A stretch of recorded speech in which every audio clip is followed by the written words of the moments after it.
Our faith teaches us that every life is valuable at every stage, so at the very beginning, but also at the very end. What does that mean in relation to euthanasia and in relation to the laws active in New Zealand? And is life really worth living?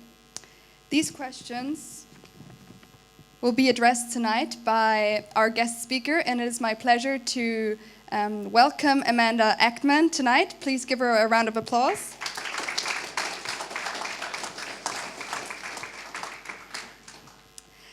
Amanda is a writer, speaker, and founder of the initiative Dying to Meet You, a project to prevent euthanasia and encourage hope. She's engaged audiences internationally on issues around death, suffering, dignity, and how we can live meaningfully. And tonight, we will hear first-hand insights from her. So I'm really excited that she's here tonight, and I'll give over the mic to her now. Thank you, Amanda. Thank you. All right. Thank you, Debbie. Thank you to all of you for being here. This is such an important issue, and your presence indicates that it has been put on your heart for one reason or another. Euthanasia has become the 5th leading cause of death in my country. 1 in 20 deaths is euthanasia. And so, our countries are so similar, and I come here partly to lend a cautionary tale of what might happen also in New Zealand, but really to go deeper into the social, psychological, existential matters that are at stake with this issue of euthanasia. So I'm going to share a little bit about what is it that led me to this mission, what led me to focus my life on preventing euthanasia and encouraging hope, and to decide that this is worth it.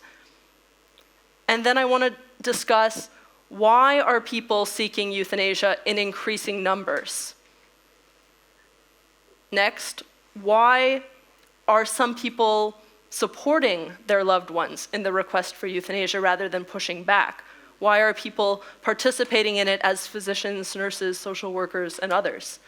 And why, ultimately, would we oppose it? What's so good about dying naturally after all?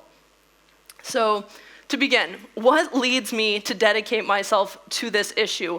Well, when I look back and I trace the trajectory that led me to this mission, there are several things, but one of them that I think was really pronounced was the fact that when I was in my high school and university years, my grandfather lived with my family.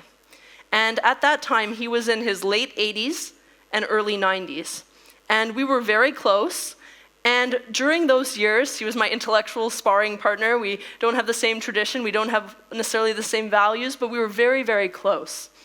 And especially toward the end of his life, there were certain occasions where he said, just kill me, I want to die. I heard this, and then some months later, we would have another visit, and I realized this kind of ebb and flow in those last years of his life. And I cherished him, and I cherished every last visit that we had. He was constantly teaching me things and provoking me. And it was right around that time that the government started talking about legalizing euthanasia, just for people whose deaths are reasonably foreseeable. Well, of course, all of our deaths are reasonably foreseeable, but this means older people.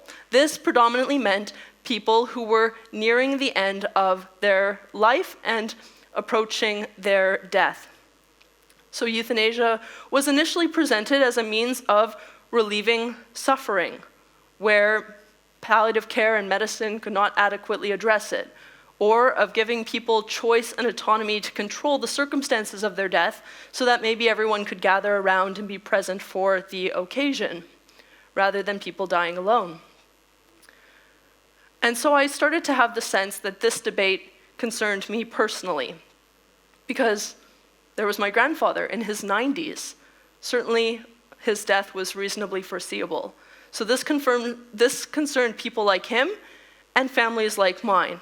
I realized it could touch children and grandchildren, and that there could be a special susceptibility to the temptation to suicide, especially as life comes to its natural end. So Canada did legalize euthanasia in 2016. And initially, there were those so-called safeguards that the suffering be intolerable to the person, as is the criteria here, that death be reasonably foreseeable, that there be a grievous and irremediable condition. And there seems to be a kind of logic to that rationality. There was kind of rationality to that criteria to some people. It seemed stringent, and there was a process. And my grandfather, thankfully, passed away naturally at age 96 in 2015. And 1 year later, the Canadian government legalized euthanasia. And a few years after that, I began working in the office of a member of parliament. And that member of parliament shares the same values. And the issue of the day that arose was the issue of of expanding euthanasia further. And the reason why euthanasia was being expanded is because once euthanasia is legalized, it cannot remain limited. Why? Why is it that we can't maintain these so-called safeguards? Because once euthanasia is legalized, and once it is accepted that it is a reasonable and compassionate means to end a person's suffering, why would you limit it? If it's reasonable and compassionate, then why would you limit it to people with only physical conditions or only terminal? And this was the rationale on which euthanasia was being expanded in Canada, that there are not only physical conditions we suffer, but certainly people suffer just as much, if not worse, psychologically. And many people suffer not only in the end-of-life context, but also much earlier, with maybe disabilities or chronic illness. And so it became billed as a matter of access and a matter of equality. And so once euthanasia is legalized, it cannot remain limited, but it will always be expanded on the grounds of equality. And the switch happens when we decide whether it is good or bad. Okay, so another thing I want to mention about euthanasia and the legalization and eventual expansion that happened in Canada is the change with language. And this is in every jurisdiction that has legalized euthanasia. At first, it was called euthanasia, and that was the word used to describe the premature ending of a patient's life, the intentional killing of a patient by a doctor or nurse on the grounds of relieving suffering. And that's already a euphemism that means a good death. Then it became known as assisted suicide. But generally in society, we try and prevent suicide, so that was not so compelling. And it got renamed to, well, physician-assisted suicide, because maybe if we have doctors involved, that will have an air of kind of responsibility and medicine to it. But then we wanted to not threaten the doctor-patient relationship in people's psyches, and so we abstracted it a little bit and we called it medical assistance in dying. But that's all still too explicit of what's going on. And so it has become known almost universally as MAID, by the acronym MAID, Medical Aid in Dying. So this was the beginning, and each year the euthanasia rates increased because it became seen as an end-of-life option.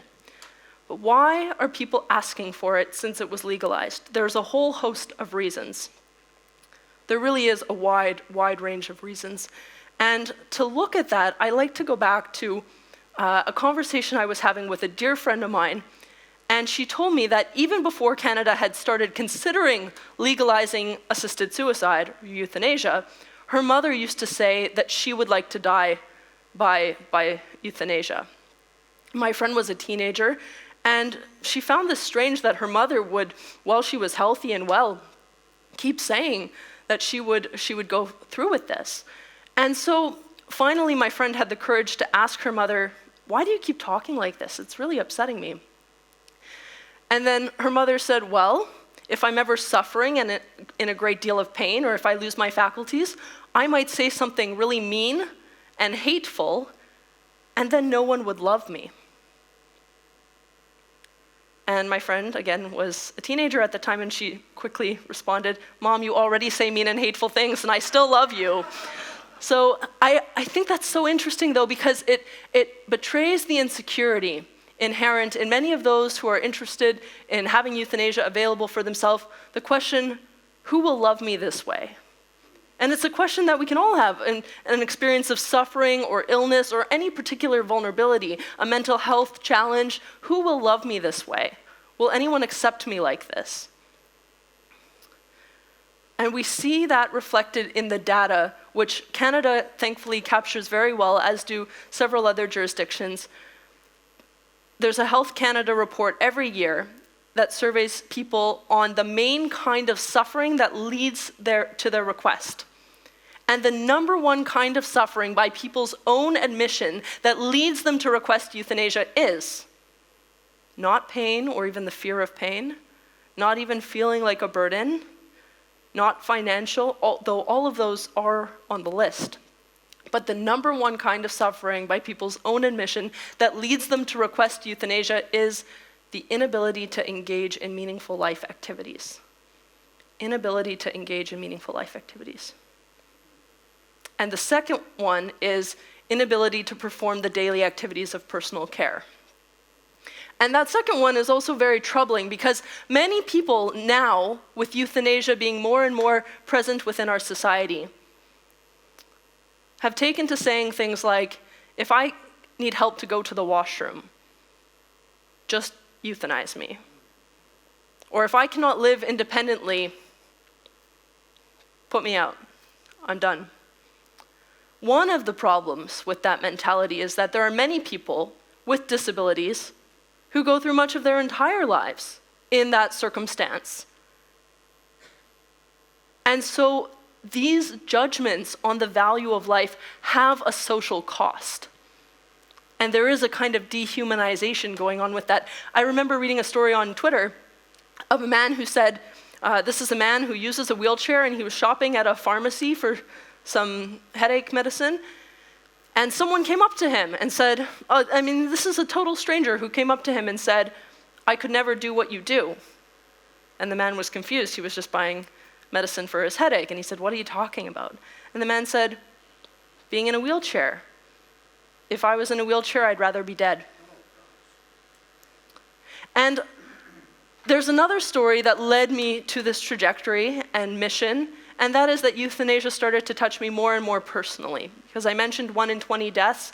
Even before euthanasia was expanded to people living with disabilities in Canada, a friend of mine, one of my best friends, who has cerebral palsy and uses a wheelchair, we're really close friends, and she and I were out for dinner, and she told me about an experience she had some years ago where she had gotten really sick, and no one was around to help her. She was in the capital city, everyone was away and out of town, so she checked herself into the hospital. And when the doctor came over to see her, the doctor said, whatever you have, it's really affecting your breathing. And if it comes to it, you might need oxygen. Is that something you would want? And she said, well, duh, obviously. And then the doctor followed it up with, are you sure? And my friend says, apparently I qualified to an end to my life right there. I know my situation must have looked bad. I was a single woman, alone, tired, and pretty sick. But I was the same person there as I was finishing my university degree and working my job. We are changing our judgments on the value of life by having a criteria for death. And there seems to be a rationality inherent to it, but the problem is everyone who fits the criteria is sent the social message that maybe they shouldn't be here. Maybe they would be better off dead. This is why I insist that euthanasia is quite literally the opposite of love. Here's why. What is love? Love says, it is good you exist. I want you to be. You belong in the world. The world is better with you in it. And euthanasia sends the opposite message. Euthanasia says, maybe you would be better off dead. Maybe we would be better off without you. Maybe your existence is not so good after all. And qualifying for euthanasia, being told that you are eligible to have your life prematurely ended by a doctor or nurse, already, in a sense, kills the person. think of how it deflates a person's self-esteem simply to know, even abstractly, that you qualify to have your life ended right now. Fitting the criteria is itself dehumanizing, which is why we cannot tolerate saying, don't want euthanasia, don't get euthanized. There is a social message sent by having criteria at all. But why are people participating in euthanasia? Why do people genuinely think this is for the best? I've read the memoir of a euthanasia doctor. She talks about how she got into it and how she persuaded her family that she would be moving into this rather full-time practice. And she said, well, I told my husband and my teenage children that now I will be home on the evenings and weekends because death can be scheduled. It's 15 minutes. It's much more organized. And increasingly, retired physicians see it as a means of having greater control over their own schedule. And so the arguments for control and autonomy, to what extent are they actually for the prerogatives of the physicians who wield that control and autonomy over their patients because death has been reduced to a 15-minute scheduled appointment with no complaints or reports to colleges, except maybe from family members. And some of the euthanasia proponents have said that family members are our biggest problem because family members do not usually consent to the killing of their loved ones easily. But we don't hear enough about that. We don't hear enough from family members, and when you think about it, 70,000 Canadians have been killed since legalization in 2016. 70,000, and when you think about the ripple effect that that has on families, how many children, how many grandchildren, how many friends are now contending with suicide, with this unique form of suicide that is not even acknowledged as such, but is not even mourned and grieved, but is often glorified and romanticized. Someone came up to me after I spoke and she said, my grandmother had MAID several months ago, and until you spoke, I didn't feel any permission to grieve because of the story that we've been made to tell ourselves about her death. So I was taking an Uber, and I literally have conversations every single day about euthanasia, and one of the ways that it's come to be that way is because I tell everyone when I'm asked, what do you do for work, that I prevent euthanasia and encourage hope.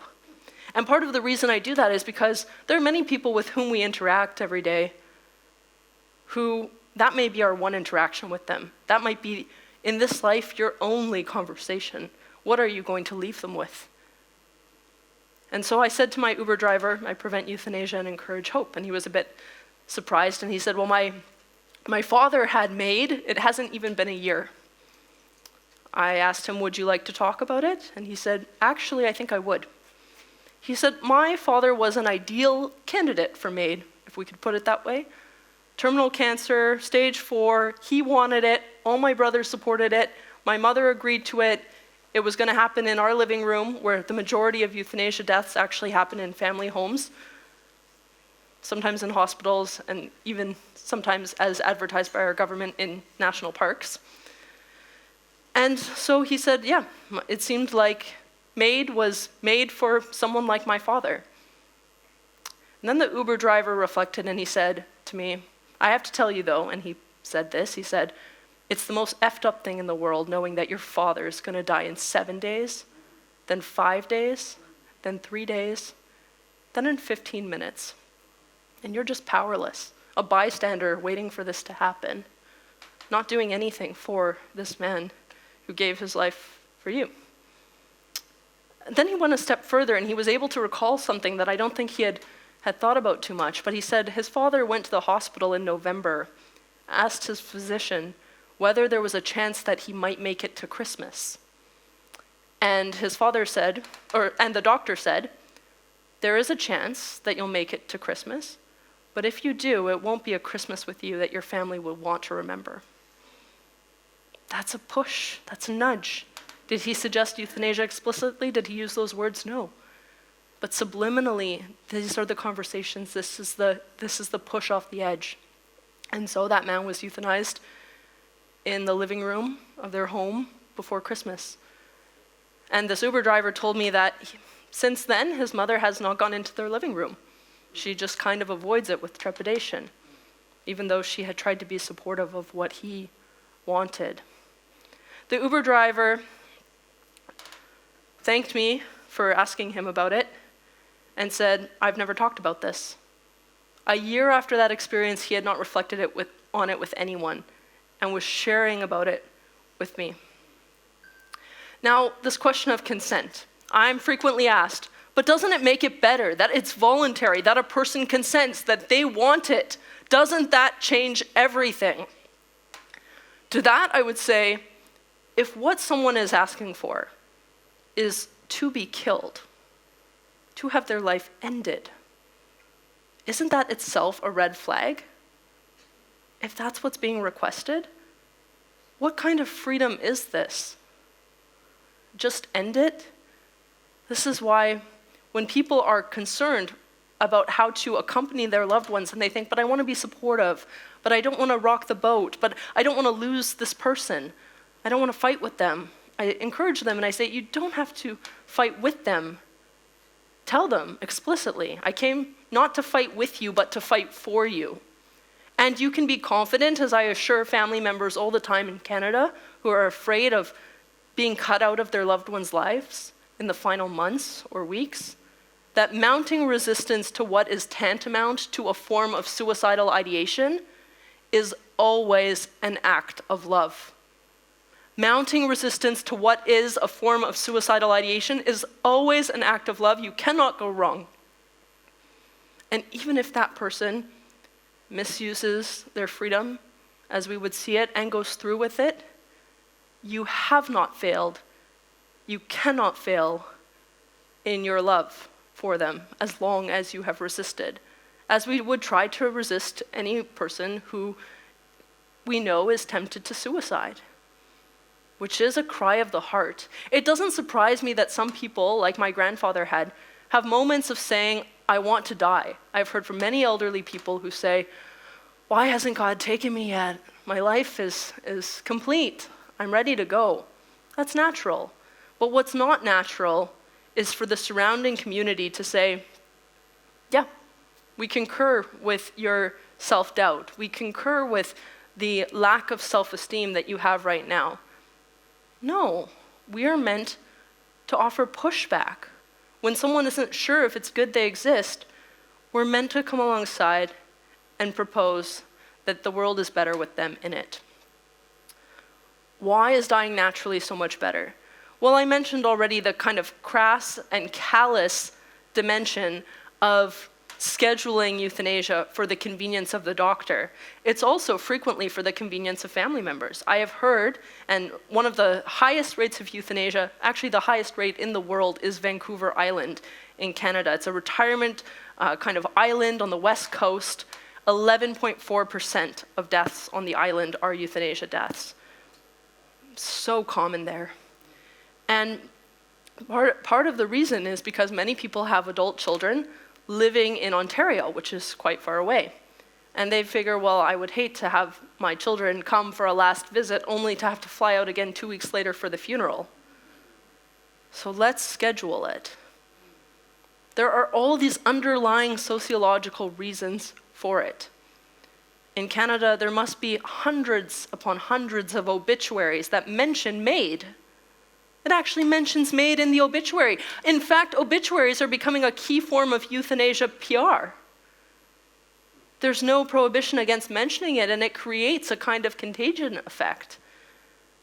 And what I notice in the euthanasia obituaries is that very often people thank the MAID team. They name the MAID providers, and not family members. Is that not a cause for concern? The doctor hasn't thought so. They're in the acknowledgments section, but that person has no one else to name? Or people who say, in lieu of flowers, please donate to MAID, the hospital foundation promoting euthanasia? This is what we're seeing. And what makes this issue so interesting to me, and when I consider, am I really going to give my life to this? Am I really going to focus on these questions? Is that this is not just one issue. This is not just the issue of euthanasia. This is every issue. It's the question of whether or not it's good we exist. It's a question of whether or not we have value apart from what we can do, but for who we are. And what is the value of a suffering and dependent person? We're at risk of forgetting it. But when I think of this question, I think of actually a German priest who resisted the euthanasia program of the Nazis. And he addressed this very question, and he said, in reflecting on the value of that dependent and vulnerable person within a society, he said that the dependent, vulnerable person makes an appeal to our inner nobility, to our sacrificial strength, and to our capacity to love. If you take that person out of the human community, if you eject them from the human family, then man becomes nothing but an egotistical predator who really just thinks of his own nice existence. Euthanasia leads to a kind of dismissal of we ourselves. Euthanasia makes all of our existences more precarious because there becomes a threshold at which it isn't clear that we have a place. That's extremely damaging. So the person also deserves to have their death. I think what the proponents of euthanasia get right, they do get several things right, or at least items that we can attend to and deserve to pay attention to. The proponents of euthanasia believe, rightly, that the dying person deserves not to be left alone. Nobody is arguing for private, isolated suicide, but for assisted dying, meaning that someone would be present. And even in a video by the euthanasia lobby group in Canada, there's a woman who says she has her choiceful death date circled on the calendar. And on that date, everyone gathers around to be with her. You should not have to schedule your death to summon your friends to be with you. But what do we have to propose? What is on offer? Do we have an alternative vision of presence, accompaniment? Do we have answers to people who wonder when they don't have family, who they're living for, who wonder in the midst of their illness or disability and don't have sufficient social supports, that we've got them? Because until we attend to all of these factors, euthanasia will continue to be a rising temptation. And it really does have that ripple effect throughout families. I spoke with one young man recently, just about my age, told him I prevent euthanasia and encourage hope, and he said, my father, my grandfather, and my uncle all died by maid, and I expect that I will too one day.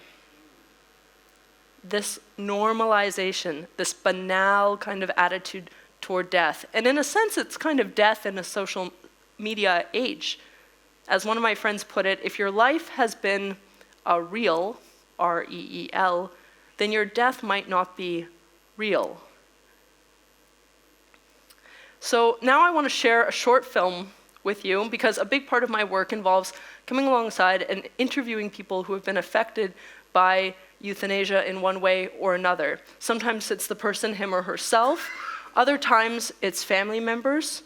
And in this case, it's a story of a family member and of the effect that euthanasia had on him. And I think the value of these personal stories, as sorrowful as it is that we see these kinds of things happening, is that there are so many insights into the human experience, into who and what we are, that simply do not emerge and arise until someone gives a testimony of what they have suffered. So with that, we're going to play Benjamin's story. We're here because 2 out of my 4 grandparents died through euthanasia within 2 months of each other. Basically, one day my parents called me, and I remember I was walking, and they said, we wanted you to know that your grandmother has decided on maid to end her life. And I remember it vividly because I've never had that experience before where I felt like someone punched me in the gut. She was most likely going to die within a few days of natural causes. And so for me, I didn't understand why you'd want to go through with this. It just wrecked me. 2 months later, your grandmother with whom you were closest planned to pursue euthanasia as well. How did you find out? So with my second grandmother, because I knew she was getting sick, I flew out to Vancouver to be with her. When I was in university, my grandfather had to go into assisted care, and then my grandmother needed someone, and I needed to live somewhere. So for 3 years, I actually lived with my grandmother. So we became roommates. She really became one of my closest confidants and one of my best friends. And it was when I was with her in the hospital, I was sitting beside her bedside, and I was like holding her hand, and she looked at me and she said, "I know you don't agree with this, and I know this isn't part of your values, but like, thank you for letting me do it." And I didn't know how to respond, because I don't want you to do this, but I didn't feel like I could tell you that. There's a strong guilt of like, why didn't I say something? What message did it send to you when your grandmother opted for euthanasia? The message it sends to me is, I'm like, did I not love you enough? Did I not love you the correct way? Did I not make you feel like you're not a burden? I'd call her bestie. Like, I'd always write in the cards to her, I'd be like, bestie. And she'd write back, oh, bestie. Like, so we'd always have these like nicknames for each other as well. And so with both of them, it just makes you ask the question of like, what did I do wrong that you would want to end it now, and that you don't want to like stay with me for like a little bit longer? If I could have had 2 more days with you, would I take that? I'm like, yes, I would have taken that over anything, because now I don't have you. It's like, I'm wondering, what could I have said? What could I have done to make you feel like a day, 2 days, 3 days is worth it? Even if you can't talk, like even if your eyes are closed, you know, even if I just get to like hold your hand, kiss your forehead, stroke your hair, be in your presence, remember your life, remember our memories with you in the room, I think it's worth it. It's always painful to lose the people we love. What difference does it make to lose someone through medical assistance in dying? It's the choice of MAID that hurts. With my grandfathers, I couldn't have done anything about them passing. That was just the natural time for them to go. But when you choose it, then you feel like there's something I could have done, and it impacts multiple generations. Benjamin, you mentioned the sense of regret you had over having not discussed these topics earlier with your grandmother. When is the time to do so? There's never a good time to have that conversation. And so if there's never a good time to have it, then now is the best time to have it. And you just need to engage and realize that you mean more to your grandparents than you probably know. They've been with you since birth. They held you as a baby. Your opinion of what they decide, with their choices, there's validity to that. I think as a grandchild, sometimes we don't feel the validity that we can tell our grandparents how we feel about the decisions because of that generational gap that is in there. But actually, I think it matters. The conversation might even be painful to have, but it won't be more painful than the pain you feel when that person chooses MAID or euthanasia. When a grandchild finds out that his or her grandmother is thinking of euthanasia, what can they do? How loving is it? You see it in movies where it's like, I just want to spend my whole life with you. Every breath, every moment, all these things. And everyone's like, oh, like I just want to be there with you. And there's something about that. And then basically what you're doing to your grandparent is you're doing a similar thing as a love story where you're saying to them, I just want to be with you for every moment till every last breath. And I just don't know why that would be a bad thing for them to hear, because they're just going to feel so loved by you that you want to be with them till that last breath. And so you can't lose anything by telling them how much you love them and you want to be with them.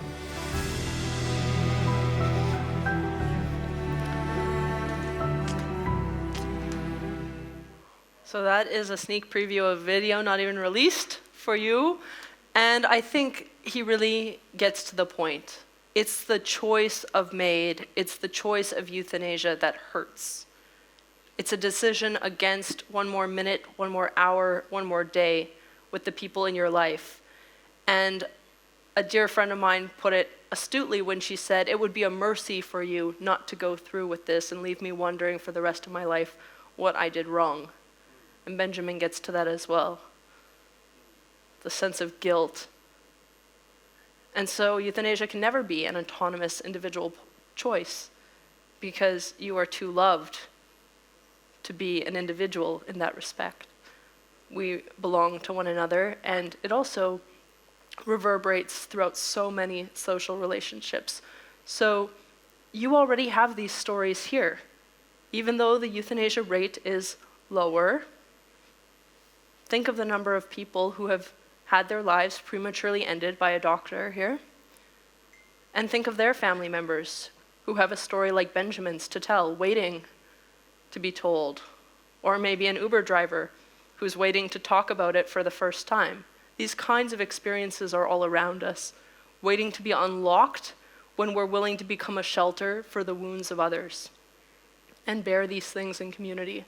So I do very much encourage you to start attending to this in whatever way you feel called, from a disability rights perspective, from an Indigenous perspective, from a faith perspective, from a secular perspective, from a family and social cost perspective. Whatever it may be, we all have something that we can do based on the inclinations of our own heart and our own context. So I hope that also gives you a little bit of inspiration for your own discernment about what role you can play to contribute to a better culture here in New Zealand.